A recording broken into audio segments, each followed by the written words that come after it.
আসসালামু আলাইকুম সম্মানিত ভিউয়ার্স, আমরা রাস্তাঘাটে চলাফেরা করতে গেলে অনেক সময় দেখি ধানের জমি অনেকটা ফাঁকা ফাঁকা করে রোপণ করছে। এই বছর আমি দেখলাম, কিন্তু আমরা বুঝতে পারছি না কি জন্য এরকম করছে।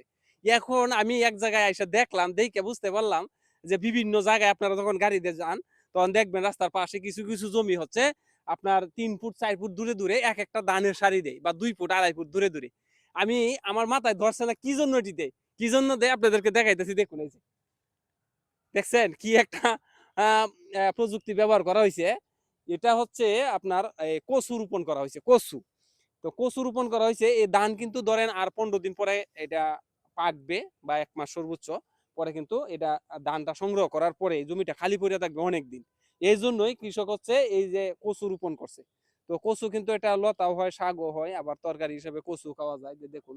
আর এই পাশে শুধু কচু চাষ করছে আরকি এই পাশটা। আর দেখুন, এটার পার্থক্যটা হচ্ছে যে এই পাশে শুধু কচু আর এই পাশে ধান আর কচু, মানে সাথী ফসল হিসেবে। ২ টা গবেষণা করা হচ্ছে যে কোনটাতে ফলন ভালো হয়, বা ধানে এবং লতা বা কচু মিলায় কিরকম অর্থ আসে। সবকিছু মিলায় এটা গবেষণায় ধরতে পারেন। তো দেখুন কি সুন্দর। আসলে কিন্তু খুব ভালো একটা ফলনও আসতেছে দেখলাম। ধানেরও খুব ভালো ফলন, আবার এই কচুরও কিন্তু ভালো ফলন। দেখুন কি সুন্দর এই যে লতা হইতেছে। ওই পাশের জমিটার মধ্যে লতা বেশি আছে। আর আপনাদেরকে দেখাই, এই যে লতা হইতেছে। এই যে লতা হইতেছে, ওই যে এই গাছে আছে, এই গাছে আছে, সব জায়গায় আছে। তো ভাই, আমি কৃষক মানুষ, কৃষি ভিডিও গুলো আপলোড করে থাকি। জানি না আমার ভিডিও গুলা কত সুন্দর হয় না হয়। তবু চেষ্টা করি। আর দেখুন কি সুন্দর হইছে।